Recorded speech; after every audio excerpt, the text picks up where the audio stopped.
Chapter 12. A Letter from Dr. Lanyon. As soon as Utterson returned home, he wrote a letter to Dr. Jekyll. Utterson complained about being turned away repeatedly and expressed concern for Jekyll's health. He also asked the cause of Jekyll's unhappy break from Lanyon. The lawyer felt very frustrated. He was almost at his wits' end. A reply arrived the next day. It was a long and sometimes confusing letter. Jekyll started his letter by saying that the break with Lanyon was permanent. "I do not blame him, of course," Jekyll wrote, "but I agree that he and I should never speak again. In truth, I intend to lead a life of seclusion from this day on. Please do not be hurt or upset if my door is closed even to you, Utterson. This is the way it must be. I have brought this punishment upon myself. If I am the chief of sinners, I am also the chief of sufferers.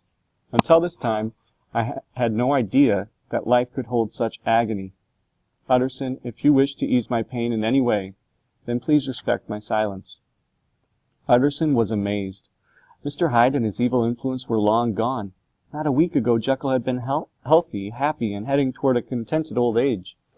They had returned to the routine of dinners together and evenings by the fire. Their friends had commented on Jekyll's fine spirits. Utterson had believed that the threat of Hyde was over and done with. Whatever could have happened in so short a time?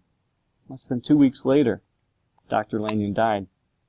The church was filled with mourners, as Dr. Lanyon had many friends. Everyone was shocked by how quickly he had died. Only Utterson had suspected that the end was near. But of course he said nothing to the other mourners. How would he ever be able to explain the connection with Jekyll, especially since Utterson felt that he too had been left in the dark? The night after the funeral, Utterson sat alone in his den, sitting by the light of a single candle. He pulled an envelope out of his pocket. Lanyon's lawyer had given it to him after the funeral. It read, "For the eyes of G. J. Utterson, alone.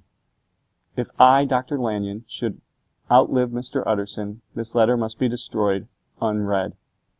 The lawyer bravely broke the seal on the envelope.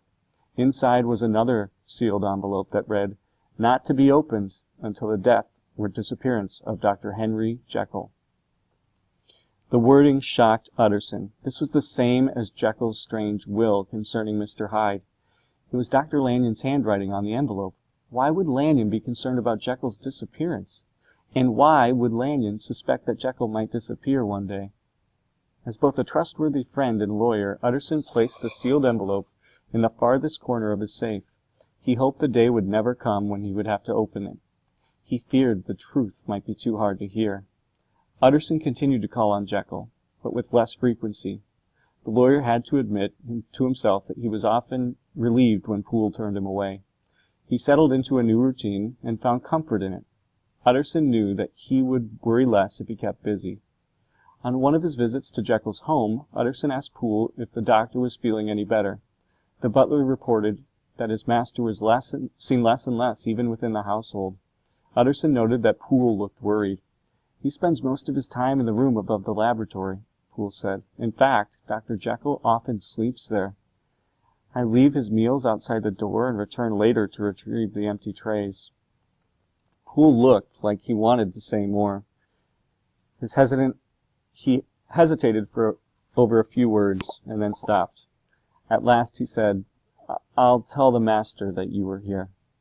Utterson thanked Poole and left.